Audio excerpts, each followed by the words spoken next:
Je recommence. Bienvenue à tous à l'Amitié judéo-chrétienne de Paris-Ouest pour cette conférence de rentrée. Pour cette première conférence, nous sommes très heureux de recevoir ici ce soir M. François Azouvi, qui est agrégé et docteur en philosophie, directeur de recherche au CNRS et directeur d'études à l'École des hautes études en sciences sociales. Avant d'entrer dans le vif du sujet, puisque c'est notre conférence de rentrée et qu'il y a des personnes qui viennent ici pour la première fois, je vous rappellerai brièvement ce qu'est cette association, l'Amitié judéo-chrétienne de France, qui est souvent d'ailleurs, il faut bien le dire, très mal connue. Alors pour faire court, elle a deux caractéristiques principales. Première caractéristique, c'est une association qui a été créée au lendemain de la Deuxième Guerre mondiale, en raison même de la Shoah.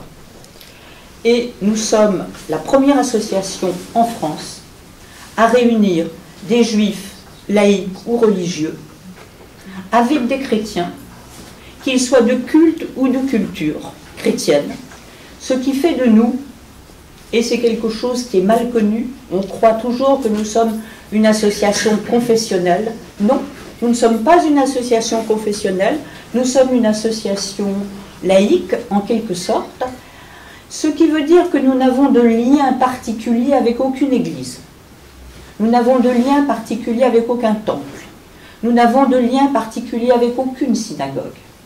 Mais nous nous intéressons à toutes les religions, et en particulier aux relations que le judaïsme et le christianisme ont entretenues depuis 2000 ans. Deuxième caractéristique, cette association, elle a eu un but. Deuxième caractéristique, cette association, elle a eu un but et un fondateur. Le nom de ce fondateur est devenu complètement inconnu chez les moins de 50 ans. Les gens de ma génération, on s'en souvient encore, il a été véritablement une référence. Mais bon, pratiquement inconnu. Ce fondateur était un historien, un professeur d'histoire. Il était juif et il portait un nom que vous connaissez quand même pour beaucoup d'entre vous, Jules Isaac. Et Jules Isaac, à partir de 1942, s'est posé, c'est-à-dire l'année véritablement où l'extermination de masse va commencer, s'est posé une question d'historien. Il s'est demandé, mais comment expliquer, dans un continent de culture chrétienne depuis 2000 ans, qu'en l'espace de 3 ans et demi, les 2/3 des Juifs d'Europe aient pu être assassinés. Et il y a eu d'autant plus de raisons de se poser cette question, même si ce n'est pas l'origine de son travail, d'autant plus de raisons de se poser cette question que son épouse et sa fille ont été assassinées à Auschwitz. Il a alors écrit une thèse, c'est un livre à thèse, Jésus et Israël, et fondé une association. Et son idée principale a été de dire, bien entendu, la responsabilité de l'assassinat des 2/3 des Juifs d'Europe, c'est la responsabilité nazie, au nom des considérations raciales. Mais cet antisémitisme n'aurait jamais explosé de telle manière si le terrain n'avait été préparé depuis 2000 ans, par 2000 ans d'anti-judaïsme chrétien qui avait diffusé la haine des Juifs dans toute l'Europe. Voilà ce qui était sa thèse, et voilà donc comment, dans quelles circonstances, l'Amitié judéo-chrétienne de France a été créée. Je pense que M. Azouvi va d'ailleurs nous parler de Jules Isaac, j'imagine. Alors j'en viens maintenant à la conférence de M. Azouvi intitulée « Le mythe du grand silence après la Shoah ». Le mythe du grand silence après la Shoah a fait l'objet d'un livre qu'il a intitulé « Le mythe du grand silence », qui est paru en 2012. Et qui m'avait absolument passionné et qui a été réédité en livre de poche en 2015, Le mythe du grand silence. Et dans ce livre, M. Azouvi analyse la manière dont la mémoire de la Shoah s'est progressivement inscrite dans la mémoire occidentale. Occidentale, le mot a beaucoup d'importance. Et dans la mémoire occidentale, au point d'ailleurs de devenir un fait majeur de l'histoire du XXe siècle, sinon le fait majeur de l'histoire du XXe siècle. Il a écrit un livre à thèse qui s'inscrit en faux contre une autre thèse.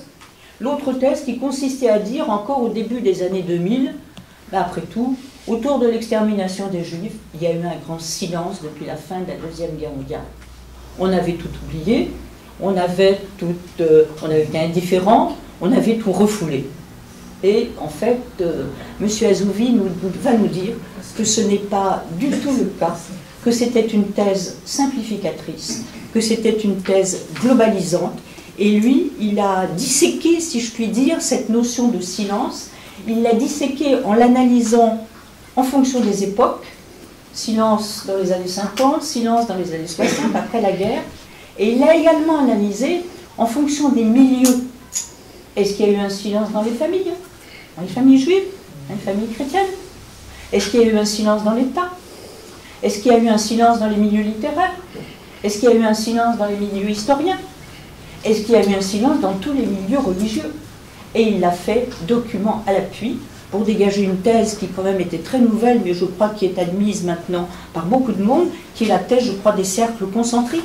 C'est ça, des cercles concentriques mémoriels, c'est-à-dire cette diffusion progressivement dans la société de ce souvenir pour arriver à l'expression extrêmement, que vous connaissez tous, le devoir de mémoire. Monsieur Azouvi, je profite de cette introduction pour vous remercier chaleureusement d'avoir bien voulu accepter notre invitation. Surtout, je crois que vous débarquez complètement d'un voyage. C'est vrai. Vous êtes arrivé pratiquement. C'est vrai, hier. tout à fait. Je terminerai ma courte introduction. Je vais me mettre là et vous allez me voir bouger de temps en temps. Vous allez vous dire, cette personne, elle est bien agitée. Puisque nous sommes entre amis, je vous fais une confidence sur ma santé. Je sors, et ce n'est pas tout à fait terminé, d'une sciatique. Quand je sors, quand je suis trop longtemps assise, elle se rappelle à moi. Voilà pourquoi vous me verrez un peu circuler. Je vous remercie de votre attention. Et Monsieur Azouvi, nous vous écoutons avec un immense intérêt. Merci à vous. Bonjour à toutes et à tous. Et merci, c'est moi qui vous remercie de cette invitation dans ce cadre. Qui en effet est pour moi un cadre signifiant, puisque l'amitié judéo-chrétienne est une partie de ce travail que j'ai fait, une partie de l'histoire que je vais tâcher de vous raconter. Maud Blanc a retracé un peu le contexte dans lequel ce travail a vu le jour. Quand j'ai commencé à travailler, à me documenter pour écrire ce livre, eh bien, j'étais dans la croyance générale, dans celle que Maud Blanc disait tout à l'heure, c'est-à-dire que j'étais persuadé, comme tout le monde, qu'au lendemain de la guerre et pendant plusieurs décennies, on avait fait un grand silence autour de ce qui ne s'appelait pas la Shoah, du massacre des Juifs, du génocide, du judéocide, comme on voudra l'appeler, peu importe. Donc j'étais persuadé que personne n'en avait parlé et que au lendemain de la guerre, pendant longtemps encore, il y avait eu une sorte de silence. Alors, on pouvait interpréter ce silence de manière différente. On pouvait dire, et on disait parfois que ça avait été simplement du désintérêt, de l'oubli. On employait parfois aussi, on s'est mis à employer à partir des années 80-90 un vocabulaire à coloration psychanalytique en disant il y a eu un refoulement. Le massacre des Juifs a été un événement si terrible qu'il a en quelque sorte traumatisé les Français et d'une façon générale les sociétés occidentales. Et donc pendant très longtemps, on n'a pas osé affronter ce souvenir horrible. Et le psychanalyste dont vous connaissez forcément le nom, Bruno Bettelheim, américain, qui avait lui-même été déporté, a joué un grand rôle dans cette idée, du coup, moi j'appelle ça une croyance, que le génocide des Juifs avait été refoulé après la guerre. Si on avait réfléchi un tant soit peu d'ailleurs, on aurait pu être un peu étonné quand même de ce refoulement massif, parce que, la déportation des Juifs, c'était environ 75 000 personnes sur 40 millions de Français. Les Juifs n'étaient pas particulièrement, je dirais, en odeur de sainteté. C'était pour beaucoup des étrangers qui portaient des noms étrangers, qui étaient plus ou moins mêlés à la société française. Pourquoi 40 millions de Français auraient été à ce point traumatisés par la déportation de 75 000, j'allais dire des leurs, mais non, justement, pas seulement des leurs, parce qu'il y avait des Juifs français, mais enfin, il y avait aussi et surtout beaucoup de Juifs étrangers. Donc, on aurait pu être un peu étonné de cette réaction de traumatisme si on avait réfléchi. Mais on n'a pas vraiment poussé les choses si loin, sans doute. Et une certaine historiographie, à partir des années 80-90, a, je dois dire, défriché le terrain. Il faut reconnaître ce mérite. Et a eu le sentiment, ces historiens ont eu le sentiment que, en effet, on n'avait pas parlé du génocide des Juifs au lendemain de la guerre. Donc j'ai commencé mon travail avec cette idée en tête, et puis, comme je fais toujours, j'ai commencé à lire, à regarder, à lire les journaux, beaucoup les journaux de la Libération, parce que c'était les premières sources, et puis les revues, et puis ensuite des livres, etc. Et j'ai été impressionné, au contraire, par le fait que le génocide des Juifs n'a pas du tout été l'objet d'un silence général. Tout au contraire, on s'y est intéressé, si je puis dire. En tout cas, on en a parlé très vite. Alors, il faut tout de suite que je vous précise une chose. Je n'ai pas l'intention de tordre le bâton dans l'autre sens et de vous dire qu'on en parlait en 1945 comme on en parle aujourd'hui ou comme on en a parlé 40 ans plus tard. Je crois qu'il est commode de distinguer 2 ou 3 instances de la société, je dirais, pour justement analyser la façon dont, dans chacune de ces instances, le génocide a été reçu ou perçu.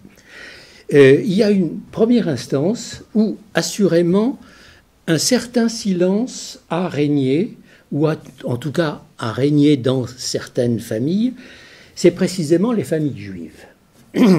Dans beaucoup de familles juives, ça a été le cas de la mienne, mes grands-parents ont été déportés, dans beaucoup de familles juives, il est vrai que l'on a fait silence. Je n'ai pas souvenir, par exemple, d'avoir entendu parler de la déportation de mes grands-parents par mes parents avant que moi-même je ne sois suffisamment adulte pour pouvoir poser des questions ou voilà, évoquer le sujet. Donc, il est vrai qu'il y a eu dans la société française, et je pense que la même chose est vraie dans la plupart des pays occidentaux, il y a eu une certaine sphère de silence dans les familles juives. Je vais être amené d'ailleurs à relativiser concernant la sphère juive ce propos dans un instant. Mais simplifions. Une autre sphère dans laquelle il y a eu un silence relatif, mais vous verrez seulement relatif, c'est la sphère de l'État. Il faudra en effet plusieurs décennies pour que l'État français reconnaisse sa responsabilité, sa part dans la déportation des Juifs et s'implique comme il est aujourd'hui impliqué. Vous connaissez tous la déclaration de Chirac, elle date de 1995, donc 50 ans après les faits. Pendant ces 50 années, il serait extraordinairement abusif et faux de prétendre que l'État ne s'est pas impliqué dans la mémoire du judéocide, mais il demeure vrai que l'État français y est allé en quelque sorte à reculons. Pourquoi? Mais pour une raison très, très simple et très claire, c'est que la déportation des Juifs était liée au régime de Vichy et que ce régime de Vichy jouissait d'un statut qui était celui que De Gaulle avait proposé et qui est resté en vigueur pendant très longtemps et qui rendait de la part de l'État français la reconnaissance de son rôle dans la déportation délicat. Mais vous verrez que là encore, il y a des exceptions et que l'État n'a pas non plus été complètement silencieux quant à la déportation des Juifs. En revanche, dans la société civile, c'est-à-dire pour vous et moi, dans la société civile, ce qui m'a frappé, donc, comme je vous le disais tout à l'heure, c'est l'extraordinaire précocité et la densité des prises en compte du génocide des Juifs. Quand je dis la précocité, ça veut dire que dès la libération de Paris, dès le lendemain de la libération de Paris, c'est-à-dire avant même que les quelques déportés qui sont revenus ne soient revenus des camps de l'Est, qui ne seront libérés que beaucoup plus tard. Donc dès la libération de Paris, dès au fond la fin de l'été 1944, dès que la presse est de nouveau libre, eh bien on voit surgir des articles dans la plupart des journaux. Du côté des Juifs, évidemment, ça n'est pas étonnant. Il y a une prise en compte du génocide qui est immédiate, qui est très forte, même si dans les familles on en parlait peu, mais il y a une prise en compte qui n'est pas étonnante, de l'événement dans la presse juive et dans les réseaux communautaires juifs. Il y a un jeune historien, Simon Perego, qui a fait une thèse très intéressante, publiée ensuite sous la forme d'un livre qui s'appelle « Pleurons-les », dans laquelle justement il étudie les réseaux communautaires juifs qui se sont chargés non seulement de l'aide aux enfants, par exemple, et aux orphelins notamment, mais aussi de la réinsertion des rares déportés qui étaient revenus, et d'une façon générale, qui s'est chargé de la commémoration de l'événement. Il y a tout un réseau dense qui évidemment, par nature, n'a pas beaucoup pu faire parler de lui, parce que c'est un réseau communautaire, donc il n'avait pas, une sorte de visibilité dans la société non juive, mais ce réseau, cet ensemble de réseaux a joué un rôle très important et qu'il ne faudrait en aucun cas négliger, et qui a en quelque sorte préparé le terrain, voyez-vous, à ce qui va se passer, se produire dans les années ultérieures. La presse juive, là aussi, est étonnamment précoce.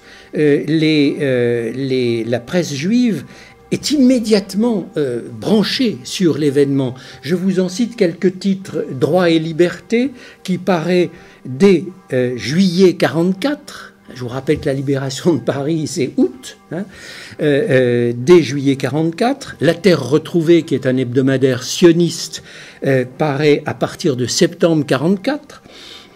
Le bulletin du service central des déportés israélites à partir de novembre 1944. Vous voyez la précocité de cette prise en compte.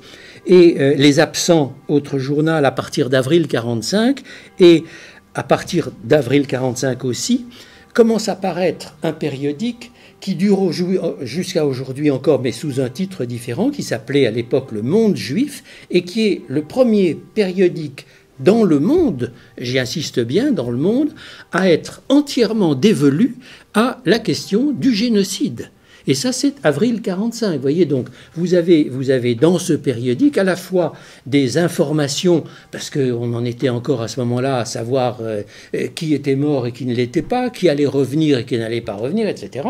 Et puis aussi des essais d'analyse, de prise en compte, de compréhension, etc. Donc, et tout ça, évidemment, sans parler de la presse yiddishophone, qui, en 1945, était encore très vivante.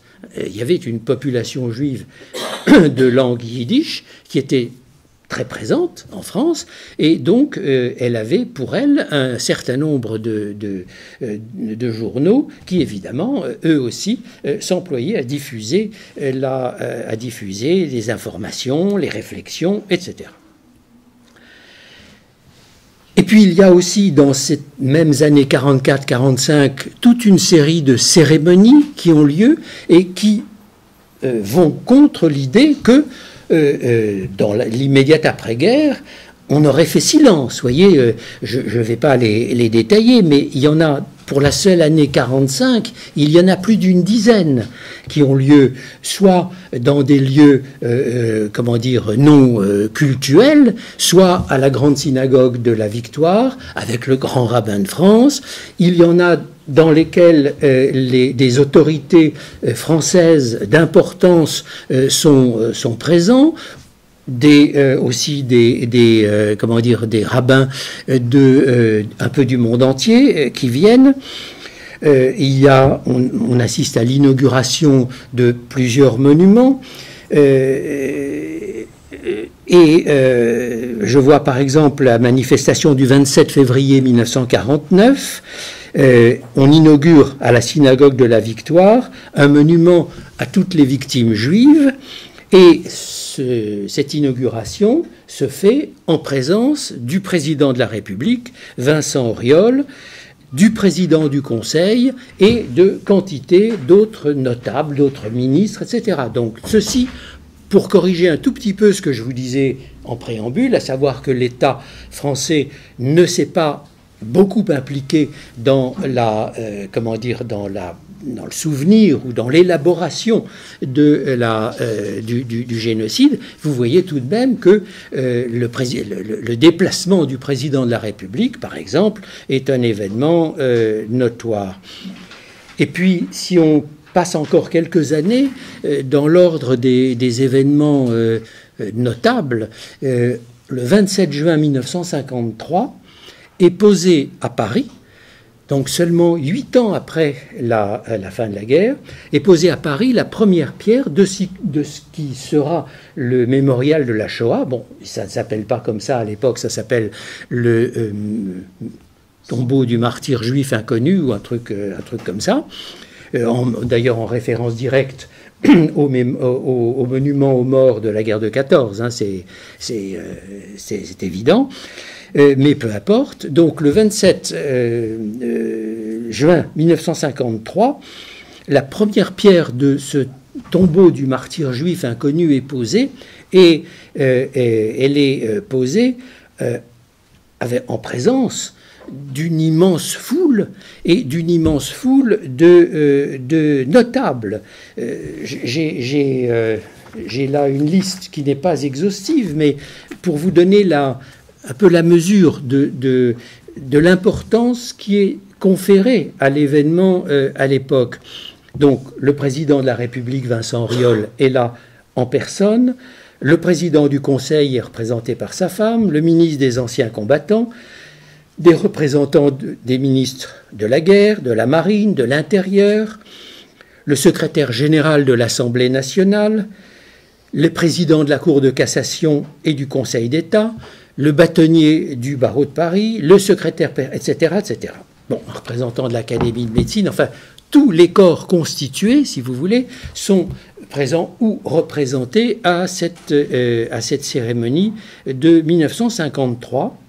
Et d'ailleurs, j'ajoute une précision, c'est que ce mémorial de ce qui ne s'appelle pas encore la Shoah sera le premier au monde. Hein. C'est-à-dire qu'il sera construit avant Yad Vashem de Jérusalem. Et 53, c'est la pose de la première pierre, et 56, c'est l'inauguration en présence d'une foule immense. J'ai là une photo, bon, on ne voit pas grand-chose, mais bon, en présence d'une foule immense qui recouvrait les quais. Enfin, on ne pouvait pas passer tellement il y avait de monde.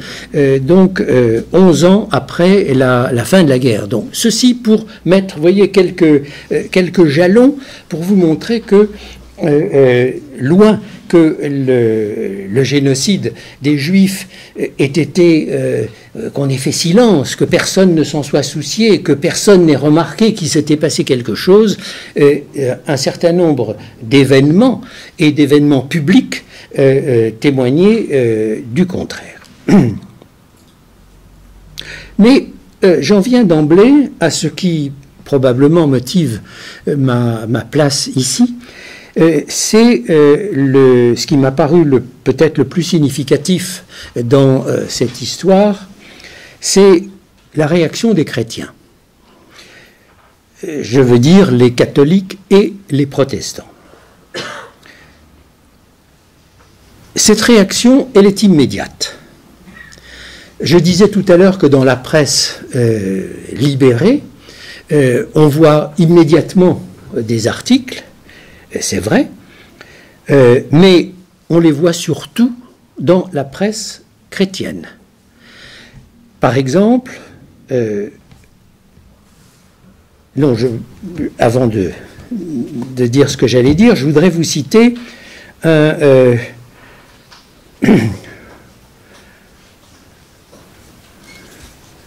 exemple.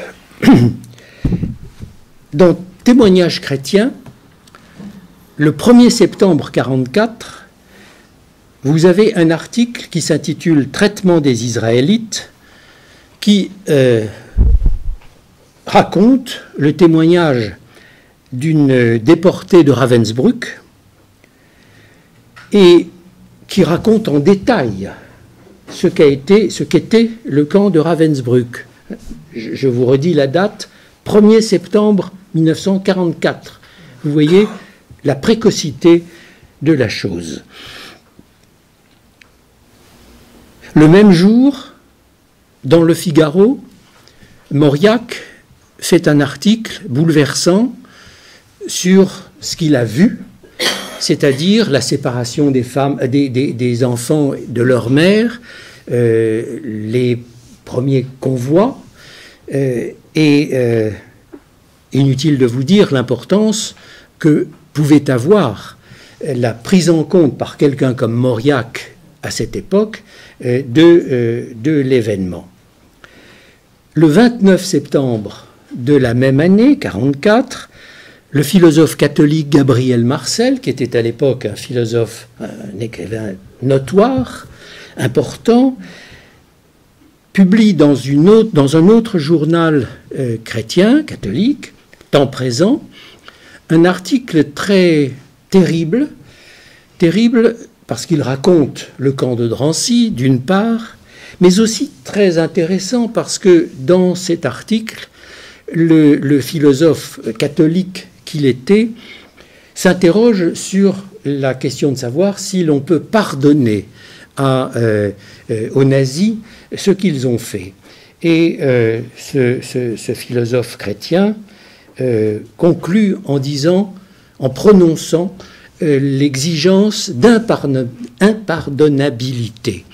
Quelques 20 ans avant que cet autre philosophe, mais juif, Vladimir Jankélévitch, n'écrive des textes admirables et inoubliables sur l'impardonnable, précisément, c'est un philosophe chrétien, vous voyez, qui prononce ce verdict d'impardonnabilité devant un crime qui n'a pas de précédent. Et c'est ça qui frappe les commentateurs en général et les commentateurs chrétiens en particulier, c'est le fait que Auschwitz, enfin en tout cas les camps, ont en quelque sorte coupé l'histoire en deux. Il y a avant et après. Et ce qui s'est produit Auschwitz n'est pas un crime parmi d'autres. Les nazis en ont commis d'autres, et avant eux, d'autres ont commis des crimes atroces. Mais ce qui s'est passé là est quelque chose d'absolument spécifique, c'est-à-dire la volonté d'éradiquer un peuple où qu'il se trouve, même quand la guerre était perdue. J'ai en tête, par exemple, mais enfin vous savez ça aussi bien que moi, la déportation des Juifs de l'île de Corfou. Il y avait 3 Juifs et demi qui étaient à Corfou. Les Allemands y ont dépêché un régiment pour aller chercher ces quelques Juifs. Il y a là quelque chose de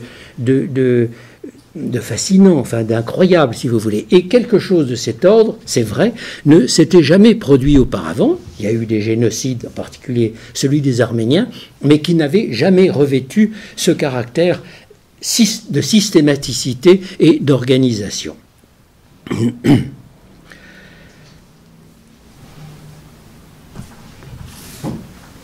Je voudrais vous lire un très bref article, enfin un passage d'un article de l'un de ces catholiques qui réagissent au lendemain de la guerre, c'est Stanislas Fumet. Il y a peu de chances, enfin je vous vois opiner du chef, mais il y a peu de chances que ce nom soit encore très connu. C'était un catholique de gauche qui écrivait plutôt dans des journaux de gauche, et voici ce qu'il écrit le 29 juin 1944. Quand on songera aux chiffres fantastiques de ces victimes impuissantes et que l'on interrogera les annales de ce temps de guerre, on sera étonné de la timidité des protestations. Il n'y a quasiment rien eu, même de la part des autorités spirituelles. Les déclarations étouffées de 3 évêques de zone libre en France, de quelques pasteurs des églises réformées, une lettre de Karl Barth, une autre de Paul Claudel au grand rabbin de Lyon, des rapports à la radio anglaise ou américaine, mais pas cette clameur générale, universelle que l'on attendait. Et je trouve à la fois ce texte très émouvant et très beau, mais en même temps très significatif, parce que, vous voyez, donc on est en 1944, et Stanislas Fumet estime que c'est une clameur générale et universelle que l'on était en droit d'attendre de l'événement. Donc vous voyez à quel point tout le monde n'était pas silencieux, tout le monde n'avait pas refoulé le grand massacre. Les chrétiens sont donc, je dirais, comme groupe, les premiers à prendre de plein fouet, en plein visage, le drame des Juifs. Ils sont les premiers non seulement à le dire, si vous voulez, mais ils sont les premiers à le penser, ou du moins à s'efforcer de le penser. Et ça, c'est une chose qui me paraît extrêmement importante. Beaucoup de grands esprits laïcs, à la même époque, butent devant ce grand massacre, ne trouvent pas les mots, ne trouvent pas les catégories, ne savent pas comment le penser, tellement l'événement les dépasse par son énormité. Au contraire, les chrétiens ont le moyen conceptuel de donner un sens à l'événement. Et c'est pourquoi ils sont sans doute les premiers à le faire, et ils le font tout de suite. Ils ont, dans leur arsenal conceptuel, ils ont de quoi penser ce qui s'est produit. Leur schéma, il est très simple. C'est celui du serviteur souffrant du second Isaïe, ou plus généralement encore, c'est le schéma christique. Pour eux, il ne peut pas y avoir de confusion entre le judéocide et un autre massacre, parce que précisément, ce sont des Juifs qui ont été massacrés, c'est-à-dire les dépositaires de l'alliance les frères aînés des chrétiens, le peuple qui a donné le Christ. Et donc, ces penseurs chrétiens sont relativement à l'aise, si je puis dire, pour aussitôt comprendre, ou en tout cas avoir un élément de compréhension de ce qui s'est passé. Et les exemples sont innombrables. Je vous citerai presque au hasard quelques formules. Par exemple, du philosophe catholique Jacques Maritain, qui lui aussi a été en son temps célèbre et qui a été un homme de très grande importance, puisque au lendemain de la guerre, par exemple, il était ambassadeur près du Saint-Siège, donc c'est pas n'importe quoi. Et puis il avait une autorité morale incontestable, il était lui-même marié à une ex-juive, Raïssa. Voilà ce que, par exemple, Maritain écrit, non pas au lendemain de la guerre, mais dès janvier 1944. Je cite: « Ce que le monde nous donne à contempler dans les grandes persécutions racistes, c'est Israël lui-même engagé dans les voies du calvaire. Malgré lui, Israël monte la voie du calvaire, côte à côte avec les chrétiens, et ses étranges compagnons sont parfois surpris de se trouver ensemble. La passion d'Israël prend de plus en plus distinctement la forme de la croix. » Autre exemple, celui du romancier Julien Green, lui aussi un ténor du christianisme, qui écrit en 1949 cette phrase qui mérite réflexion, parce que vous allez voir, elle est même d'une certaine façon violente dans l'appropriation à laquelle elle procède. Voilà ce que dit Julien Green. « Il n'y a que les larmes qui puissent avoir un sens après Auschwitz. Chrétien, essuie les larmes et le sang sur le visage de ton frère juif, et la face de votre Christ à tous deux resplendira. » Je relis cette phrase qui est incroyable, si on y réfléchit. Il n'y a que les larmes qui puissent avoir un sens après Auschwitz. Chrétien, essuie les larmes et le sang sur le visage de ton frère juif, et la face de votre Christ à tous deux resplendira. Alors, je conçois parfaitement que des juifs puissent trouver des phrases comme ça, choquantes, qu'ils puissent réagir de manière un peu outrée à ce qui ressemble quand même à une annexion, et ce qui est effectivement était une annexion. Je me permets juste de vous couper une minute pour vous dire que Jules Isaac parlait avec une grande admiration de Julien Green. Oui, mais bien sûr, évidemment. Pour ma part, j'avoue ne pas être choqué, parce que je replace ça dans dans son époque, et j'y vois l'effort le plus puissant, le plus peut-être douloureux, je ne sais pas, de la part de ces chrétiens convaincus, l'effort le plus puissant pour donner sens à la souffrance des Juifs, et pour non seulement donner sens, mais en quelque sorte pour la hausser au plus haut niveau auquel ils pouvaient la hausser. Faire du calvaire des Juifs sous la botte nazie l'équivalent de la passion du Christ, c'était, à mon sens, de la part de ces chrétiens, c'était le plus grand geste qu'ils pouvaient faire à l'égard précisément de leurs frères juifs. Alors, par la suite, cet annexionnisme disparaîtra, et d'autres prélats catholiques, par exemple, ultérieurement, n'auront plus ces mots pour qualifier la Shoah, mais précisément, les mots leur manqueront, et ils se réfugieront volontiers dans le silence, en disant « devant Auschwitz, on ne peut rien dire ». Ce qui est aussi une manière évidemment de rendre hommage aux morts, mais je suis pour ma part très sensible à cette dimension, même avec sa véhémence, à cette dimension de la prise en compte par les catholiques de la souffrance des Juifs.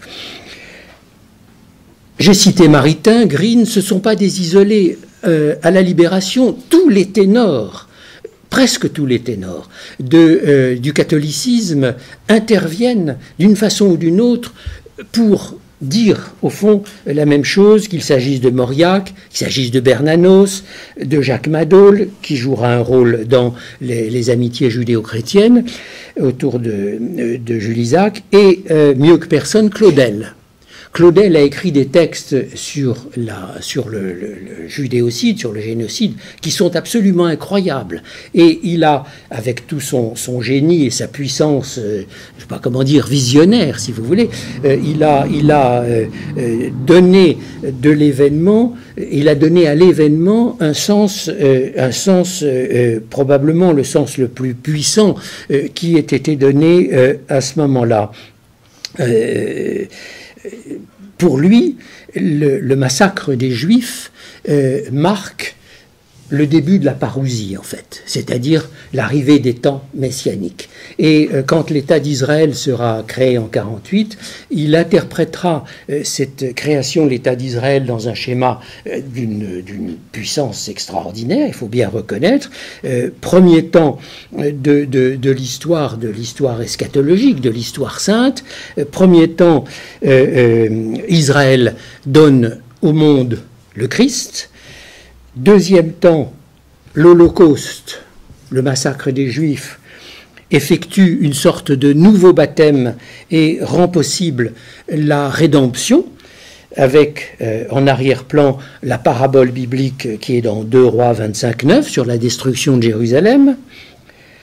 Et troisième temps, c'est la création d'Israël. Dieu prend par la main, c'est l'image que Claudel choisit, Dieu a pris par la main le peuple juif et l'a ramené sur sa terre. Et de nouveau, le peuple juif est au centre du monde et c'est la fin des temps. Et dans son journal, qui n'était pas au départ destiné à être publié, en septembre 1945, donc c'est pour vous dire que c'était relativement précoce, et c'était dans son journal, il écrit ceci, que je vous lis parce que ça vous donne le ton de ce que l'événement pouvait signifier à Paul Claudel. Il dit ceci: « Tout de même, c'est arrivé sous nos yeux, et cela sent encore, cela fume encore.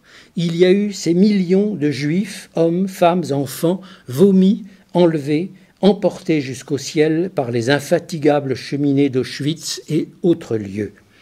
Il ne s'agit pas d'un fait divers, il s'agit d'un de ces monuments explicites qui jalonnent le cours de l'humanité, d'un acte solennel qui mérite vraiment le nom d'autodafé, acte de foi, d'un événement à la fois culminant et inauguratif. » Voilà ce que Claudel écrivait en 1945. Vous voyez que lui non plus n'était pas resté devant le massacre des Juifs. Et puis il y a les protestants aussi. Il ne faudrait pas oublier, car eux aussi ont pris l'événement en pleine figure et l'ont exprimé dans des propos parfois absolument bouleversants et qui aujourd'hui, j'y reviendrai, sont complètement oubliés. Par exemple, en octobre-décembre 1946, le pasteur Beauvais adresse au peuple juif une demande de pardon. Est-ce qu'on sait ça encore? Est-ce qu'on s'en souvient? Une demande de pardon. Et un an plus tard, c'est le vice-président de la Fédération protestante de France, Charles Westphal, qui écrit la même chose, qui demande pardon au peuple juif. Voici en quels termes. Charles Westphal écrit en 1947, dans un article qui s'appelle « Père, pardonne-nous », il dit ceci: « Pardonne-leur, pardonne-leur. Nous répétons toujours cette prière comme si le Christ n'avait prié que pour ses bourreaux. C'est nous, chrétiens, qui avons aujourd'hui le plus grand besoin de pardon. Nous ne devrions parler aux Juifs, que dans une grande angoisse d'humiliation et d'espérance. Nous avons contribué à travers les siècles à la séparation des Juifs. Nous les avons considérés comme étrangers alors qu'ils sont nos pères selon l'esprit. Nous avons été parfois les instigateurs, parfois les complices, parfois les témoins, indifférents ou lâches de toutes les persécutions qui les ont décimés. Et enfin, il dit, à la manière dont nous parlons des Juifs, on peut juger sûrement de la valeur spirituelle d'un homme, d'une église, d'un peuple. Ça, c'est 46-47. Et dans les mêmes années paraissent plusieurs livres de protestants qui sont dans la même tonalité et qui témoignent de la même prise de conscience de l'événement. Alors, vous pourrez peut-être me dire ou penser que tout ceci ne concerne que le haut du panier de l'Église, si je puis dire. Mais quid de l'Église profonde, c'est-à-dire de celle qui avait nourri justement l'anti-judaïsme séculaire, de l'enseignement du mépris, pour reprendre le titre d'un livre de Gilles Isaac. Eh bien, ce serait une grosse erreur, je crois, de penser que cette même Église, qu'il ne s'est rien passé. Cette Église de l'après-guerre, en fait, elle se met en route vers Vatican II, c'est-à-dire vers la révision de l'anti-judaïsme, de la catéchèse et de la relation des chrétiens avec les Juifs. Alors, elle se met en route, soyons réalistes, elle se met en route doucement, elle se met en route avec beaucoup de réticence, mais il est indubitable que le mouvement prend sa naissance là.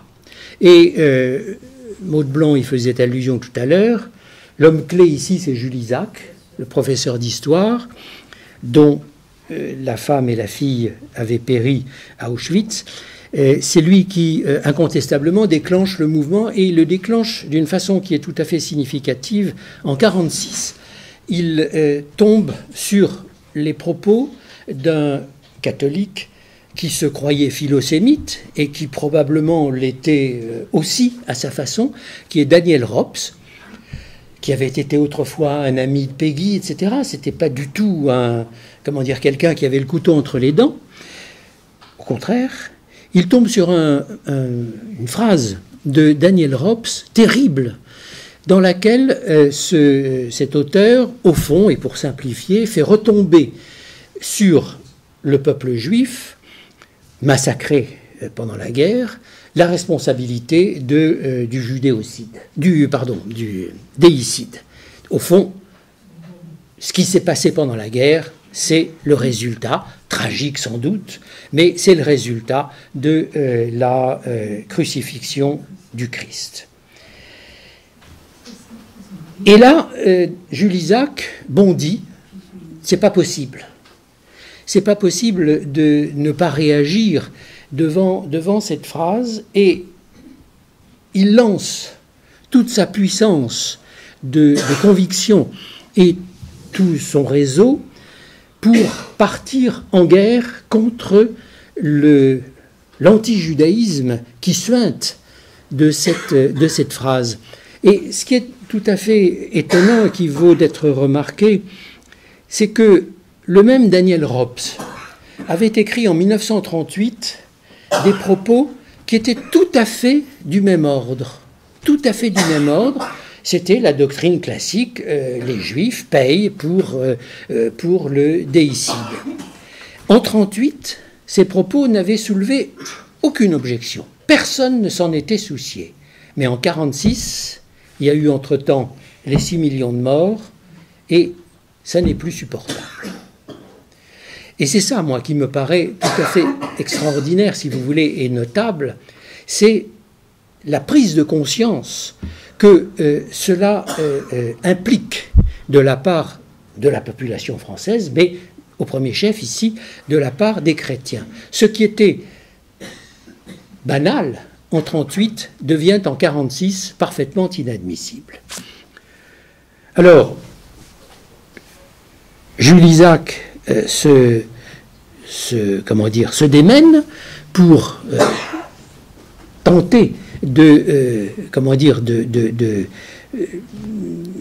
faire réviser cet anti-judaïsme, et d'abord pour essayer de faire parler Pie XII. Là, c'est Jacques Maritain qui lui-même est donc, comme je le disais, ambassadeur près du Saint-Siège, qui s'efforce de faire parler Pie XII. Il fait le siège auprès du cardinal Montini, qui n'est pas n'importe qui, puisque le cardinal Montini sera Paul VI, le pape Paul VI ultérieurement. Maritain se déploie tout son entre-gens pour faire bouger les choses. Il n'y parvient pas. C'est-à-dire que Pie XII, comme vous savez, ne parlera pas. Mais par contre, les choses, néanmoins, indépendamment de Rome et du Vatican, les choses bougent. À Paris, Jules Isaac rencontre des chrétiens qui sont décidés à faire bouger les lignes. Jacques Madol, Jacques Beauvais, le pasteur dont je parlais tout à l'heure, Henri-René Maroux, qui est professeur d'histoire. Je ne sais plus s'il est professeur au Collège de France à l'époque, en tout cas, il est professeur en Sorbonne. Le secrétaire du Council of Christians and Jews. Et toutes ces démarches aboutissent à la fameuse conférence de Seelisberg, qui se tient du 30 juillet au 5 août 1947, une conférence qui réunit juifs et chrétiens autour du problème de l'antisémitisme. Et Maritain pose, lui-même ne peut pas être à la conférence, mais il a déposé un texte qu'on a lu ce jour-là, enfin pendant cette conférence, et voici comment il s'exprime, c'est pour vous dire qu'il ne mâchait pas ses mots. « Combien de temps les chrétiens dormiront-ils encore ? Combien d'entre eux répudieront-ils encore l'enseignement de saint Paul qui nous apprend que nous avons été greffés sur l'olivier d'Israël ?» La conférence se clôt sur un certain nombre de déclarations, sur un certain nombre de points qui doivent être constituer un agenda pour la réforme de la liturgie et pour supprimer cet anti-judaïsme chrétien. En 1948, Jules Isaac publie son livre « Jésus et Israël », dans lequel il discute textes en main. C'est pas un livre, comment dire, c'est pas un pamphlet, c'est un livre d'historien dans lequel il démonte la thèse traditionnelle selon laquelle les Juifs auraient pu être responsables du meurtre du Christ. Il montre que Jésus n'a pas rejeté la Torah, qu'il a dit lui-même qu'il était venu pour l'accomplir, que le peuple juif n'a pas rejeté le Christ parce que, pour la bonne raison qu'il ne l'a pas connu, tout simplement parce que déjà à cette époque, le peuple juif était très largement dispersé dans tout le bassin méditerranéen. Donc les Juifs qui étaient à Jérusalem étaient une poignée. Que la crucifixion, ce que nous savons aujourd'hui, ce que nous savons tous par cœur, que la crucifixion n'était pas un supplice juif, mais un supplice romain, etc. Toutes ces thèses sont devenues aujourd'hui monnaie courante, nous le savons, du moins, si nous avons un peu lu et si nous sommes un peu, comment dire, au courant des choses, toutes ces thèses sont entrées, c'est ce que je disais à Maud récemment, sont entrées malgré tout dans le domaine public, et on ne lit plus Jésus et Israël de Jules Isaac, en partie parce que, au fond, tout le monde en est convaincu, tout le monde le sait, et d'autres travaux historiques ont amendé, corrigé, amplifié la thèse que défendait Jules Isaac.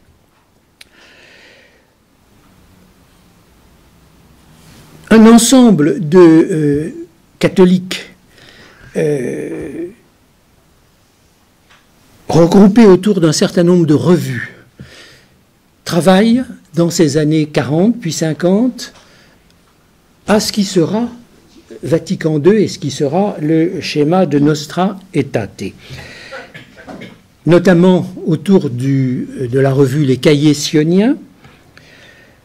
Le cardinal Liénard doit être évoqué ici. Les pères Danielou et Riquet, le père Riquet avait été lui-même déporté. Les archevêques de Strasbourg et d'Aix-en-Provence, le père Desmannes, le cardinal Béat, qui a directement l'oreille du pape. Et tout cela sont d'ailleurs, enfin une partie de cela sont d'ailleurs des juifs convertis.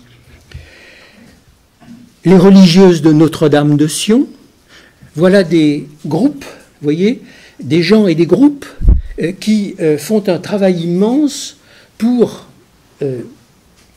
obliger, en quelque sorte, Rome à s'avancer vers la réfection du dogme et la suppression de la fameuse mention du peuple déicide.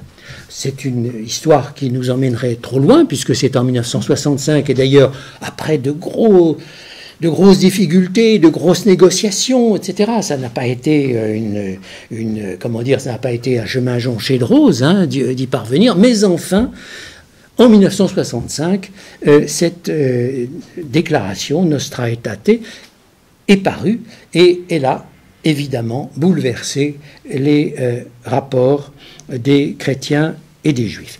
J'ai jusqu'à quelle heure, Maude? 17h30. Oui. Nous avons l'habitude de terminer vers 8h15, mais un débat avec la salle, donc vous parlez encore une demi-heure, un quart d'heure. Ah, mais très bien. Ok. Alors, je me suis évidemment, étant ici, concentré sur, et puis surtout parce que c'est très important, sur la réception par les chrétiens du génocide des Juifs. Mais il y a, pour citer, beaucoup d'autres événements qui montrent combien la société française a été en fait travaillée tout de suite, très vite, par le récit, les récits du massacre des Juifs. Un exemple que je choisis parce qu'il est bien connu, mais qui atteste de cette prise de conscience, c'est la réaction face à l'interdiction du bateau Exodus de débarquer les Juifs rescapés des camps en Palestine. Le refus des autorités anglaises de laisser débarquer ce bateau et l'odyssée que va connaître le bateau Exodus déclenche en France un mouvement dont on n'a pas idée aujourd'hui, qui est un mouvement, je dirais, absolument universel de sympathie et qui ne peut pas se comprendre sans la référence à ce qui s'était produit 2 ou 3 ans auparavant. Toute la société française, et je dis bien vraiment toute, réagit en étant horrifiée de ce que les Anglais font subir à ces Juifs rescapés des camps. La Ligue française pour la Palestine libre, c'est-à-dire pour Israël, qui ne s'appelait pas encore Israël, est créée et elle rassemble des personnalités extrêmement différentes. Je les cite en vrac, mais pour vous montrer l'étendue du spectre.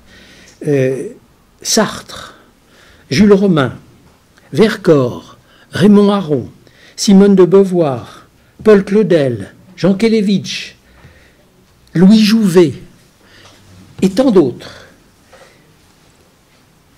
La Ligue se dote d'un bimensuel, La Riposte, dont le premier numéro contient un article de Claudel disant sa dette de reconnaissance à l'égard d'Israël et ses vœux pour la réinstallation du peuple juif sur la terre de ses ancêtres. À l'Assemblée nationale, il y a unanimité pour voter une motion de félicitation à l'égard du gouvernement français qui a autorisé le bateau Exodus à demeurer, à séjourner dans le port de Marseille. Motion votée à l'unanimité. La SFIO fait placarder sur les murs de Paris une affiche qui est signée par Aragon, par Vercors, par Le Corbusier, par Matisse. Vous voyez la diversité du spectre, c'est tout le monde. Les journaux de l'extrême droite à l'extrême, enfin de la droite, pardon, de la droite à l'extrême gauche, les journaux soutiennent tous la cause de l'Exodus, de l'Humanité à la France catholique, en passant par Combat, Le Monde, Le Figaro, Le Populaire. Toute la presse milite en faveur des passagers clandestins de l'Exodus. Camus préface le livre d'un journaliste, Jacques Méry, dont le livre s'intitule « Laissez passer mon peuple ». Vous comprenez bien le sens. Et c'est une préface admirable. Et c'est là qu'il utilise cette phrase qui est tellement camusienne.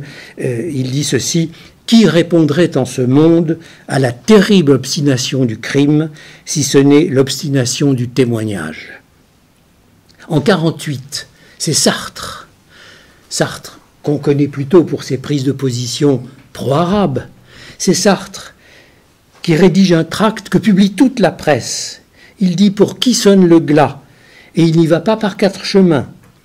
Il est persuadé que les bandes arabes, c'est lui qui écrit, s'apprêtent à une boucherie contre les Juifs, et il conclut « Il faut donner des armes aux Hébreux. Voilà la tâche immédiate des Nations Unies. » Vous voyez à quel point, et c'est un exemple parmi d'autres, vous voyez à quel point le souvenir du génocide pouvait être présent pour déclencher une pareille levée de bouclier, une pareille unanimité. Loin que le meurtre des Juifs ait été gommé, ait été absent des mémoires, vous voyez qu'il a joué un rôle matriciel dans un certain nombre d'événements. Je citais tout à l'heure évidemment Vatican II, mais là vous voyez la réaction à l'égard de l'Exodus. C'est toute la culture française des années 45, 50 et puis ensuite au-delà bien sûr, qui est totalement, non seulement imprégnée, mais je dirais traversée par l'histoire du massacre. Et puis, mais je vais essayer d'aller plus vite, les années 50 et 60 ne vont faire évidemment que amplifier ce mouvement. Dans les années 50, un autre phénomène très remarquable, ce sont les littérateurs, les romanciers, les écrivains qui prennent le relais de la prise en compte du génocide, et cela donne lieu à une série de best-sellers, c'est vraiment le terme qui convient, qui évoquent de près ou de loin le drame des Juifs. En 1950, c'est l'apparition du journal d'Anne Frank, qui est un best-seller mondial. En 1952, deux autres livres à succès, La mort est mon métier de Robert Merle, qui raconte sur un mode romancé, mais à la première personne, l'histoire du directeur d'Auschwitz. Je ne trouve pas le nom, c'est pas directeur, mais c'est... Comment ? Oui, c'est ça. Commandant, c'est ça, merci. Et sous un nom d'emprunt, mais peu importe, c'est son histoire qu'on raconte. Et la même année paraît un livre d'un Américain, John Hersey, qui s'appelle La Muraille et qui raconte le ghetto de Varsovie. Et d'ailleurs, John Hersey avait fait son livre à partir des archives de Ringelblum qui avaient été trouvées dans des bidons de lait enterrés juste à la sortie du ghetto de Varsovie, Ringelblum avait enterré les documents concernant le ghetto de Varsovie en disant il faudra que mémoire soit faite et que cette tragédie soit racontée. Et Hersey avait eu connaissance de ces manuscrits et les avait très largement utilisés pour ce livre qui est un livre pas romancé, non, qui est assez exact et qui a longtemps fonctionné comme livre racontant l'insurrection du ghetto de Varsovie. Et puis ensuite, dans ces mêmes années 50, une chose est très frappante, il y a toute une série de prix Goncourt qui vont à des livres qui, de près ou de loin, concernent le génocide des Juifs. Le temps des morts de Pierre Gascard en 1953, qui est un beau livre.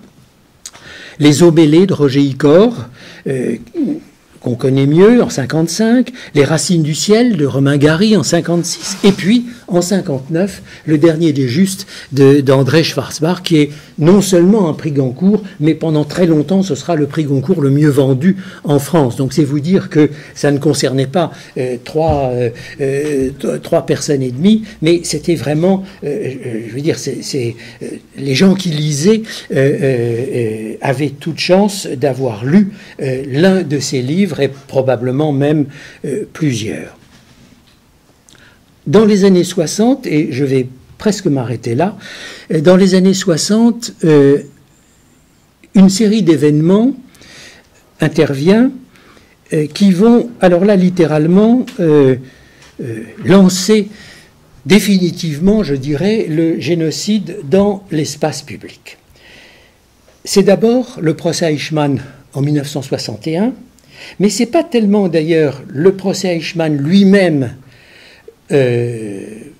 en France, parce que le procès Eichmann s'est déroulé pendant la guerre d'Algérie. Et on s'occupait plus de l'OAS en 62 que du procès Eichmann. Mais ce sont les conséquences du procès Eichmann qui vont avoir un rôle absolument capital.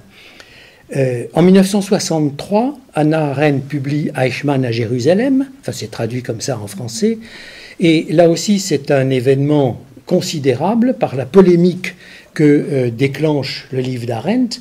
Arendt, vous savez, avait entre autres rendu responsables, partiellement responsables, les juifs des ghettos, des conseils juifs dans les ghettos, parce que, disait-elle, ils avaient contribué à organiser les déportations en fournissant aux nazis les listes dont ils avaient besoin. Bon, en réalité, c'est évidemment beaucoup plus compliqué, ils n'avaient pas le choix et on peut vraisemblablement pas suivre Hannah Arendt sur cette voie. Mais peu m'importe ici, ce qui m'importe c'est la polémique que déclenche le livre, qui est une polémique mondiale. C'est pas simple, c'est pas la France. Le livre paraît aux États-Unis d'abord, puis il est traduit en France.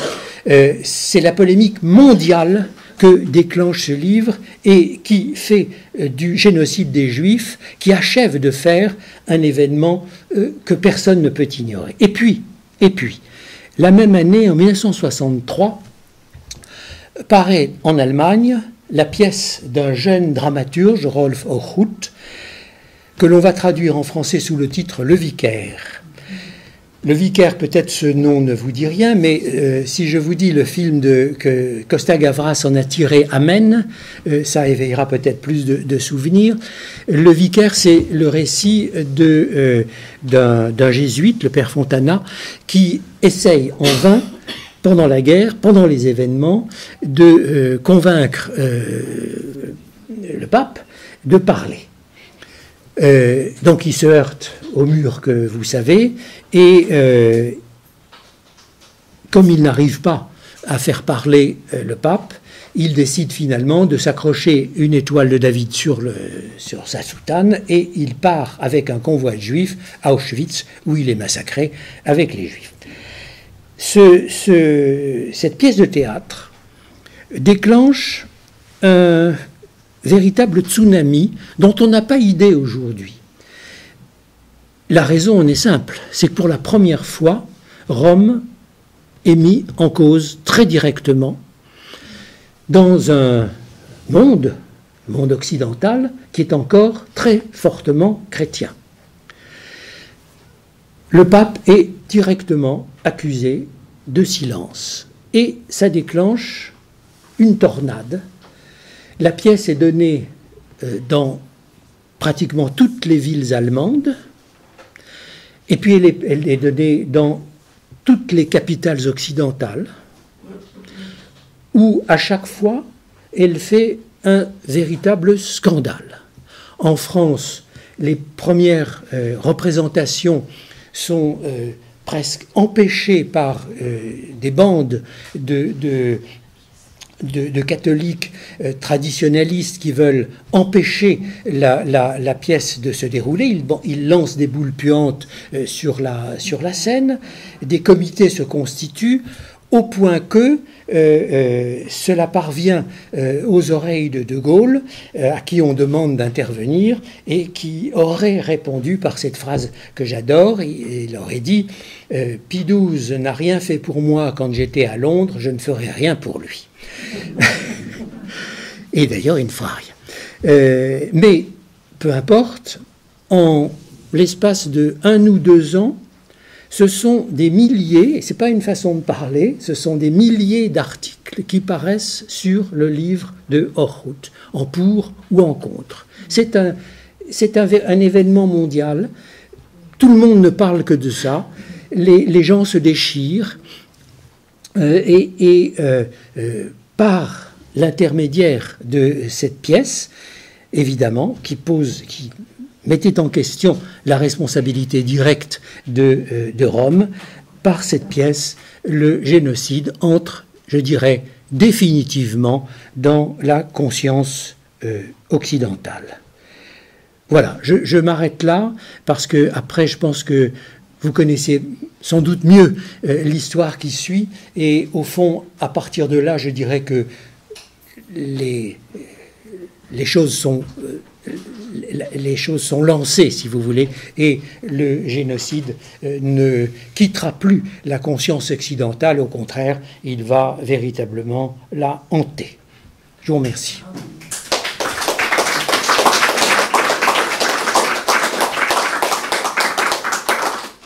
François, je vous remercie de cette conférence. C'est moi.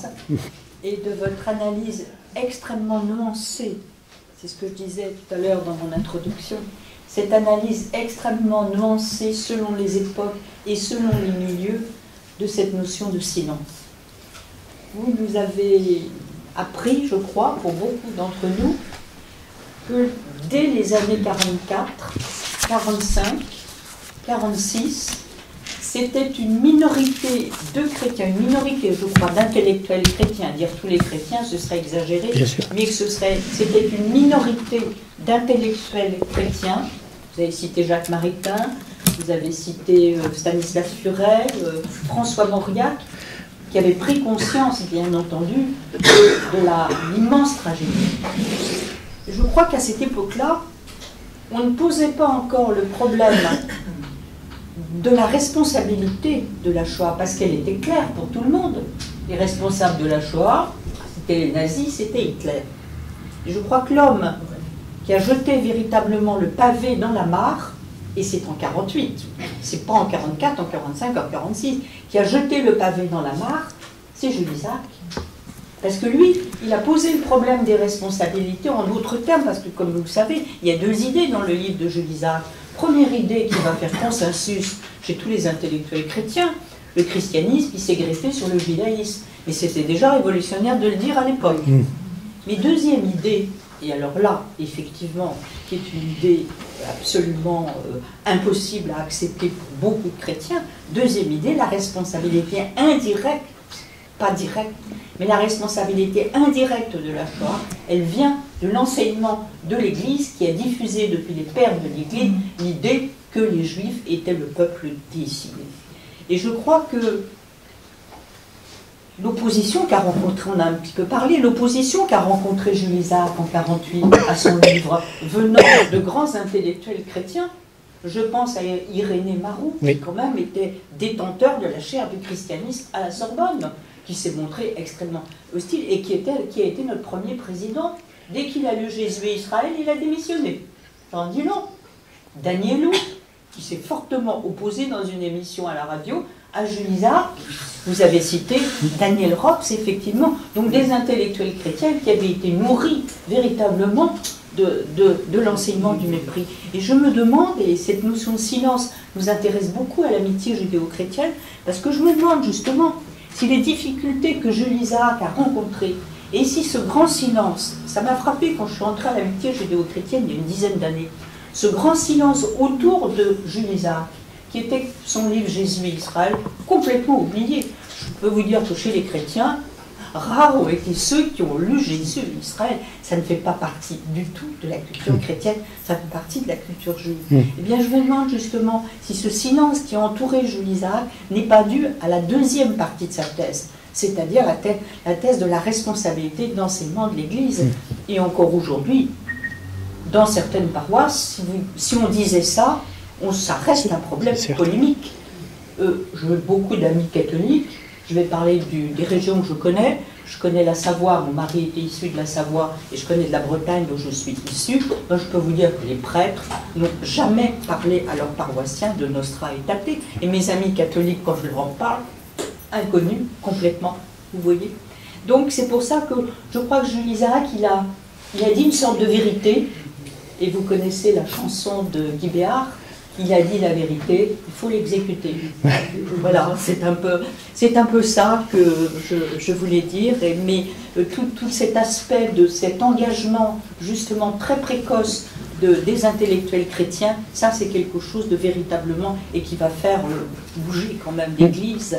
Et la conférence de Seligsberg, bon, certes il n'était que 70, mais enfin quand même, c'était un mouvement lancé, et c'était un mouvement lancé à l'initiative des chrétiens, à l'initiative des protestants, à l'initiative des catholiques, même s'ils n'étaient pas nombreux. Et ça, évidemment, c'est très important, parce que, comme vous l'avez dit, ces chrétiens, ils avaient les outils conceptuels du Christ souffrant pour penser la souffrance juive, même si ça pouvait choquer les juifs. Alors, j'ai trop parlé. Maintenant, vous avez certainement des questions, monsieur.